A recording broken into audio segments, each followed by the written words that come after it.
It's certainly exciting to be here in front of you. Another college football season is upon us, and we certainly have picked a great matchup. LSU and Florida State, top 10 matchup in week one, and we knew that this day would be coming. It's the only game on Sunday on ABC. It's just a great challenge for our football team, and they've been looking forward to this challenge. It's what motivates you in the off season. All the things that you do to prepare for a great game like this all comes to fruition on Sunday. Look, I could talk for quite a long time about our football team and the development of our team. I think you look at some of the things that are really important, and that is where we've improved from last year is just overall we're a smarter football team.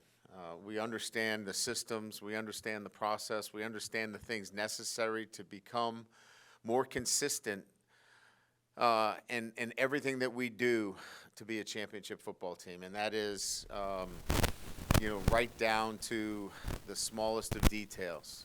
This is a hard thing to do, to be consistent in anything in life, and our guys clearly understand that a lot better than they did coming into the season last year. We've made improvements in the technical development of our football team, the tactical development. Physically, we're better. I think mentally we're better as a football team.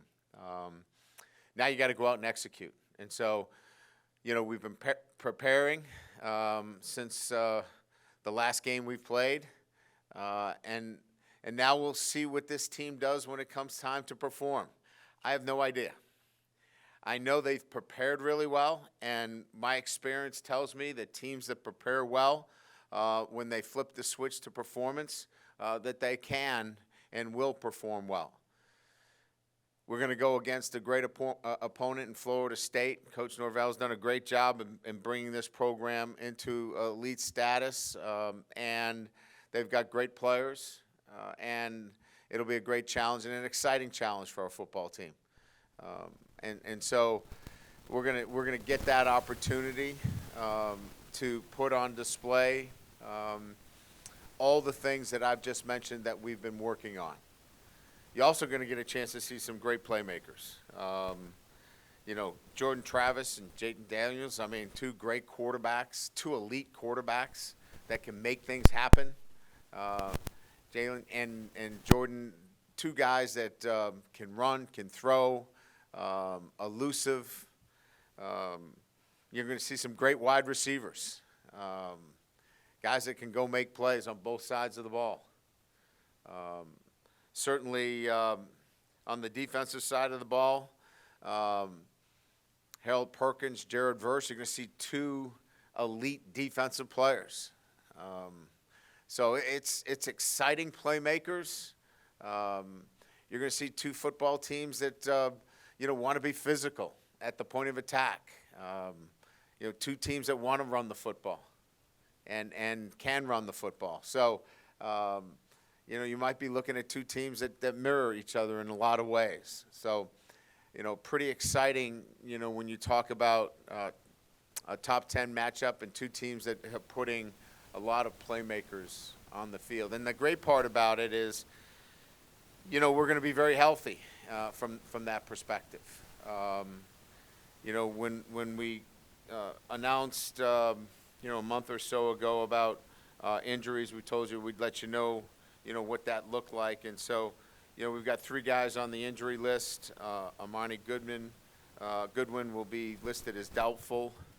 Chemo will be listed as questionable, and Josh will be listed as probable, Josh Williams.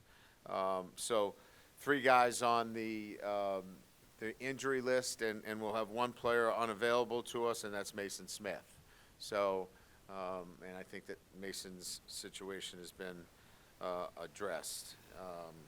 So exciting playmakers on the field, nationally televised game, top 10 teams, preseason, all of that. It's going to come down to the execution of the littlest things. And as you guys know, it came down to that the last time we played. Fielding the football cleanly, executing extra points, all those things mattered, and they'll matter again in this kind of matchup.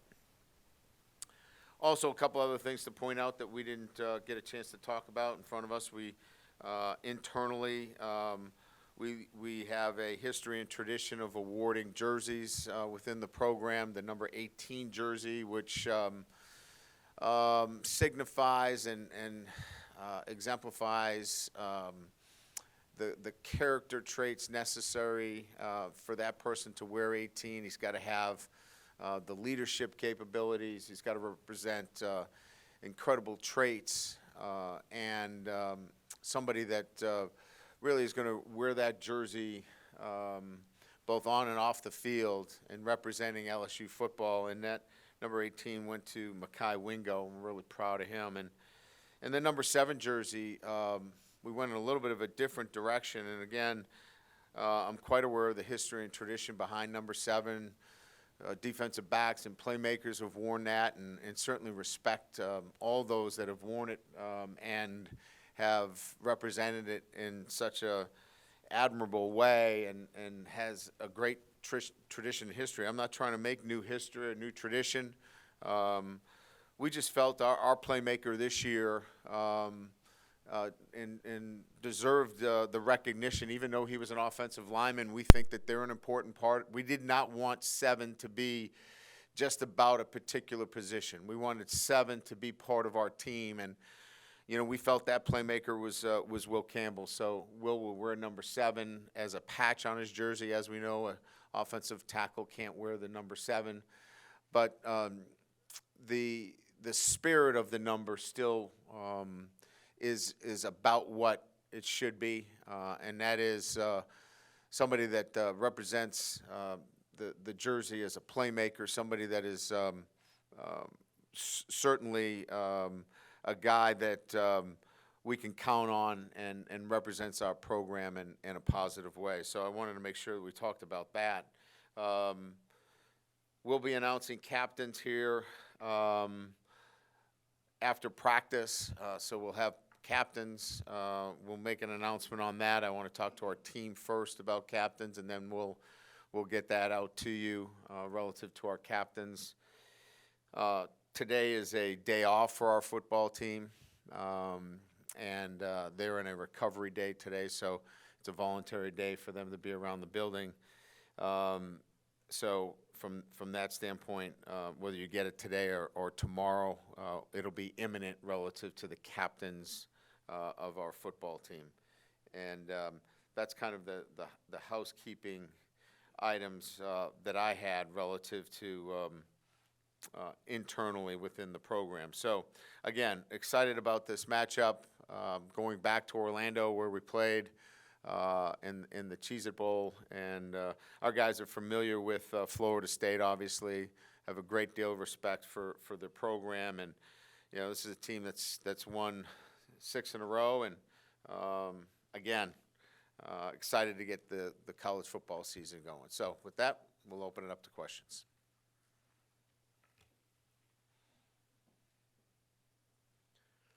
Is this in memory of Leah that she's moved on? I mean, I feel like somebody can sit in her chair.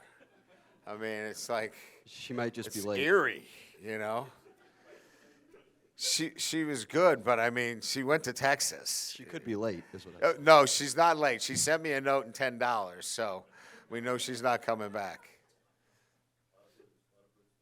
I was just curious what the run game has looked like, offensive line and running back wise in fall camp, compared to maybe where y'all were a year ago. Yeah, I think, and that's a good question. I mean, we've been trying to get the running back rotation down. As you know, we've had a number of running backs that have been in and out of the lineup. We mentioned Josh is in a really good position. Amani is not. And other guys have been fighting to get back to full strength, which we are. So trying to get consistency at the running back position, which we think we are getting there. I think the biggest improvement has been the ability of our offensive line to gain the continuity up front, having 5 guys working together consistently, and then the ability to adjust after the snap. As you know, this game is played after the snap. There's so much moving, there's so much stemming. The ability to communicate and do the things necessary after the snap, we're so much further along than we were at any time last year. And so that's encouraging moving forward. Yeah, Brian, your special team, especially your return game, how's that look going into the season? Since I know last year had some trouble early in the year. Yeah, so, we're going to go with a true freshman and Caleb Jackson as the off returner. I think, having, a dynamic player at the other side. Who am I missing? Who's my dynamic player? Aaron. He's pretty dynamic. He'll be the on-ball returner and our punt returner. It's just a different look back there. Now, they got to field the ball. They've got to be able to do the little things the right way. But from a special team standpoint, that's what we were looking for. Our miscues last year were evident, right? We didn't field the ball very well. But that coupled with, Damon Ramos has been outstanding, with field goals throughout camp. Jay Bramlett has been a weapon. We think special teams should and can be a positive for us and influence games. Hey, Coach, at the start of the offseason, Malik made some decisions you said you were disappointed in. From that point forward in the last 6 months or so, how has he led or bounced back from that, and what do you see out of him entering this year in a stadium where the last time we saw him he was pretty incredible? Yeah. He's matured, like you would hope that any young man, after having some adversity, would learn from that. And, I actually said to him yesterday, where he is today based upon where he was last year is night and day. And that's just the growth, being in the program, making the right choices, learning too. I mean, part of this is being, I know we use the word coachable, but coachable in life too, right? Taking, advice about how to do things on a day-to-day basis and making good choices and decisions, not only just on the football field, but off the field. And so proud of his personal growth and development, and it's going to serve him well this season. We're going to see the kind of growth that he's had off the field, on the field as well. Hey, Brian, last time we saw Sage Ryan, he was injured in the scrimmage, wasn't on the injury report. Presume he's okay, but can you give us an update on Sage? And then is the plan to keep him at cornerback or make him a little more versatile? He's going to be versatile. He's fine. Had a, and again, I hate to use terms and with the appearance that I'm trying to make them seem less than they are, but it was a stinger, but it cleared up, and he was able to get back into practice the next day. But we are going to use him both at the nickel and corner position. So he's been cross-trained. A lot of the technical work has been at corner because he knows the nickel position really well. But he's one of our fastest players. He's typically in, when we're talking about GPS speed, he's typically in the high 21 range, and he's topped out at 22. So he can run. He's smart. But I think the thing that has separated him is his ability to tackle in space. So, he's going to play to the field, and I think he gives us some great flexibility. Hey, Coach, you've talked throughout the offseason, throughout camp, about in the backfield how much of a factor experience could be. Josh Williams kind of emerged last year and has just been around the program for a while. Has he kind of become a leader in that group and just a leader in the offense? he's always been a leader. Last year, his leadership skills were on display. He does everything the right way relative to you can count on him. You know, he's a guy that you want to follow. And so a lot of the young guys, Holly and Jackson, follow him. If they stick around and do what Josh does, they're going to be in great shape. So he's continued on with that. He's an important part of what we do on a day-to-day basis and an important part of our success, yes. Hey, Brian.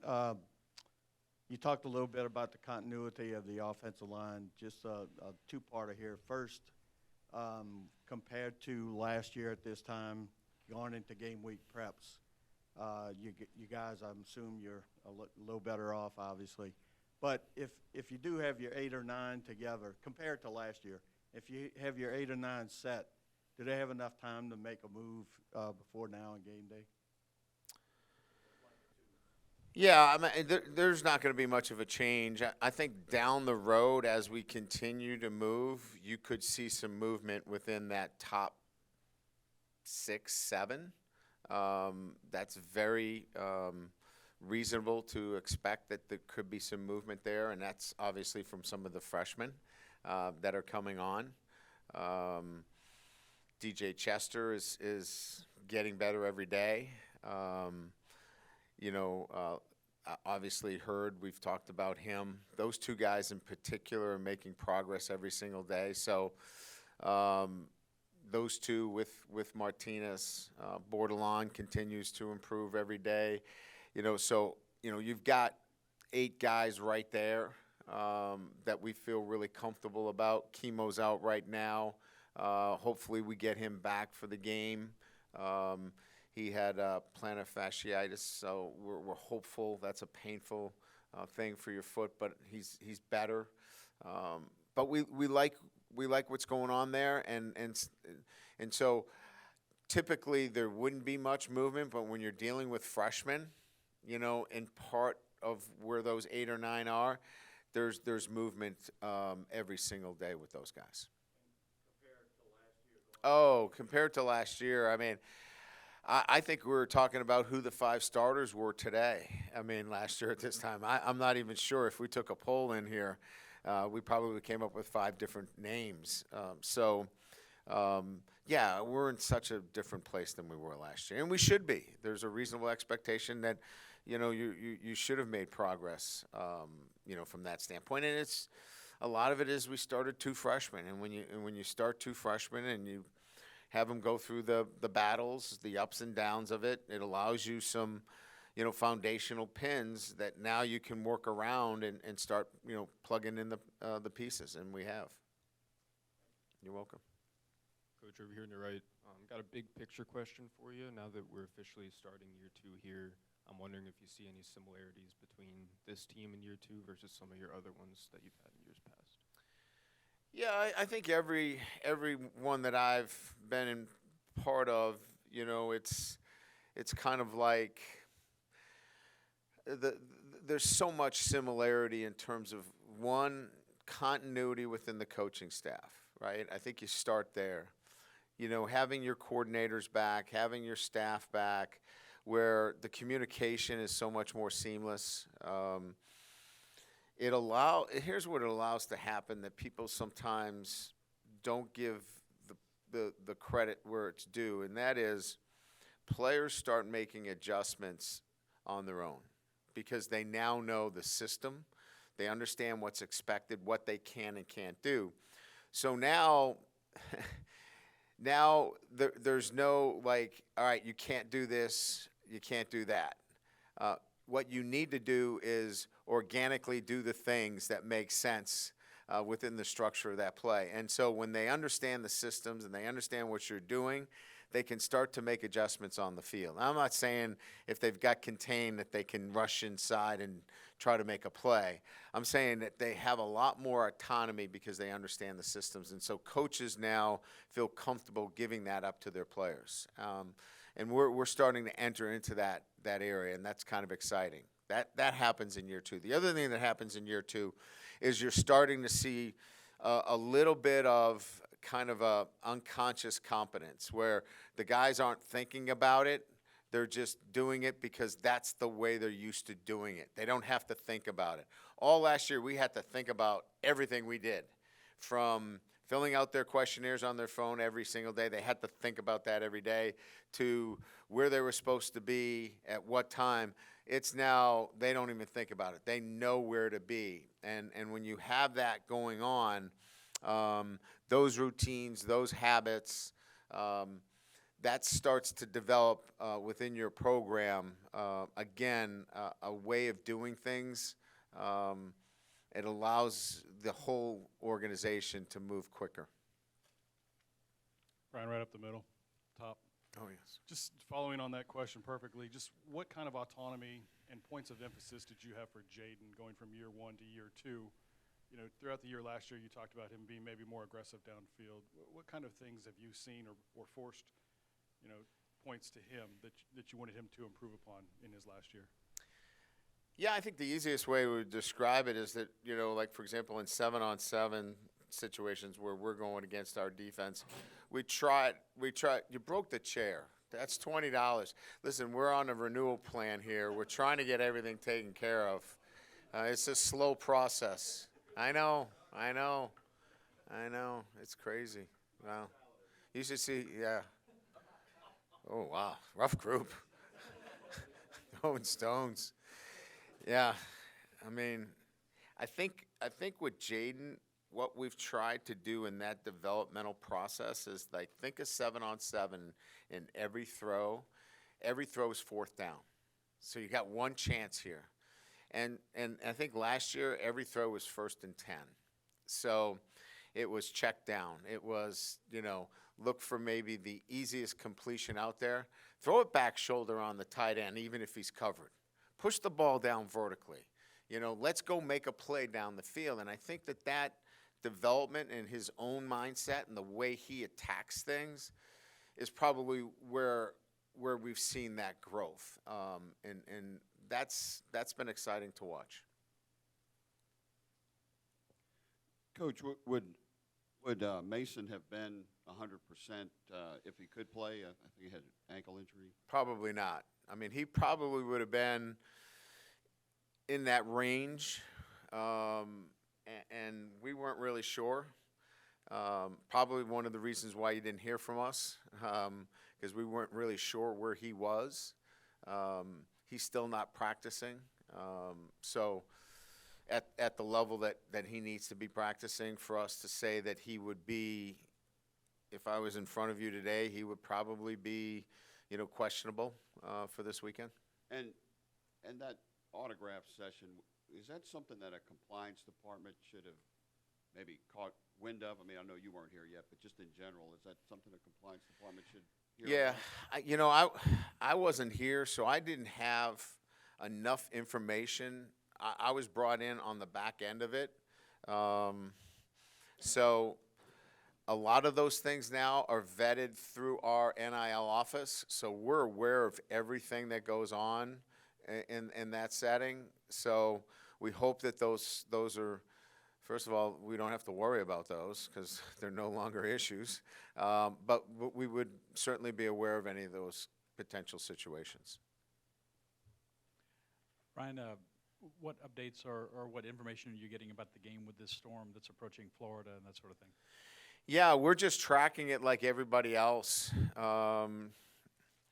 You know, the latest model for us has, you know, the storm being passed out to sea, and that you know, there'll be some, you know, some light winds on the back end of it. But you know, we're going to keep a close track on it.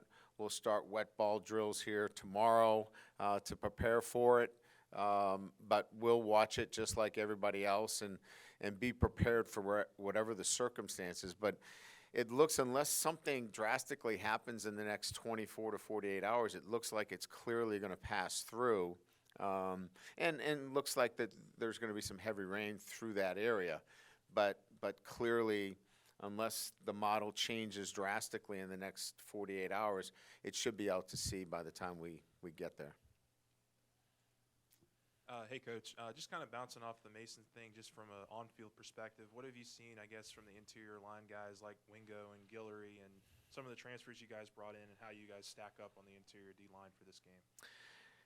Yeah, now let's be clear. I mean, we would love for Mason Smith to be playing in this game. He's an outstanding football player. But we really are pleased with the growth and development of our defensive line. Guys that we haven't talked a lot about, Jefferson has been outstanding in camp. We think he's physical, plays really strong at the point of attack. He's got a lot of experience at playing at West Virginia, and he's going to be a really good football player. Guillory's been outstanding. He's first step quickness, his ability to gain penetration. He's going to be a handful. And Lee has been probably one of the surprises. The transfer from Florida has probably been one of the surprises of camp for us. He didn't have a great spring. He worked harder in the weight room, and he's done a nice job, for us in terms of adding to the depth of that defensive tackle position. Brian, you mentioned sort of mirroring with Florida State, and it seems like maybe one of the ways that y'all kind of mirror each other is the way y'all approach the transfer portal over the last few cycles. What do you think has allowed y'all to be successful in that area? And you notice anything with maybe how Florida State has gone about doing it that has worked for them as well?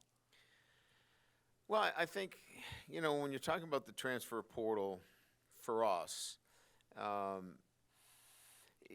it's not just about the best player available. You have to look at your roster, and if you're just taking guys and not giving them space to compete, it's hard to recruit them to that position. So, Florida State lost a lot of production at wide receiver. So they were able to make a great case for Keon Coleman. I mean, that was a great case for him to go to Florida State because of all the production lost. They looked at LSU and said, well, they got everybody coming back. That's a different recruiting pitch for us if we made that pitch compared to Florida State.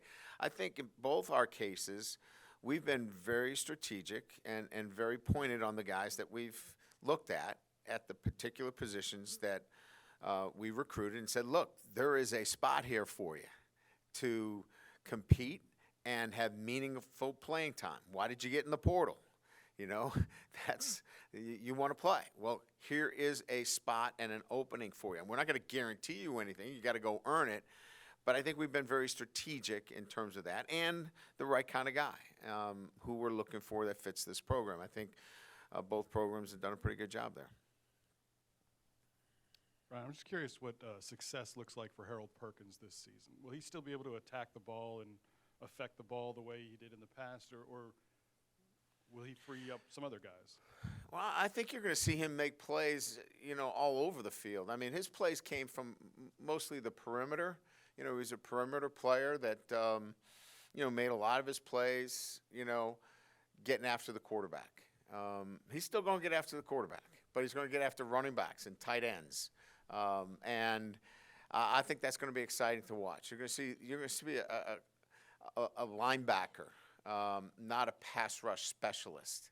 And so I'm excited to watch the development of Harold Perkins into that player that can impact the game, not just coming from the edge and harassing the quarterback, but from all facets and getting the ball loose and, impacting fumbles and big plays. I think it's going to be that kind of Harold Perkins. Harold's going to be able to impact the game in the things that we're going to do with him. He's going to move around. You won't see him just lining up in the middle of our defense. He's going to be, where's Harold Perkins? And you're going to have to find him, and you're going to have to account for him. Just like we're going to have to account for Jared Verse. We're going to have many different ways to handle Jared Verse. We're going to have slide and tight ends and chips and doubles and all kinds of things. He's that good of a player, and they're going to have to find Harold Perkins as well. Speaking of Jared Verse, what are some of the challenges he would bring you guys offensively? Well, similar to what I said, is that you have to game plan for a player like that. So within your offensive structure, you know, you're thinking about, okay, we're on the left hash. Where is he? Is he on the right hash? Is he on the left hash? Is he to the field? Is he to the boundary? Are we sliding that way? Are we leaving the tight end to the field? Do we have to motion? So there's a lot more that goes into, just calling a play. You have to be so much more specific. Look, you're going to lose 5 or 6 plays on an average this year, it looks like, with the clock running after first downs. And so if you have to be a little bit more specific to find a Jared Verse so he does not ruin a play, then that's what we're going to have to do. And when we get into games where there is a game wrecker, and he is a game wrecker, you're going to have to be more specific. And if that means we got to slow things down, if that means we have to huddle, yes, we know how to huddle. We still know how to do that. If we have to do that to communicate where those guys are, we certainly would do that too.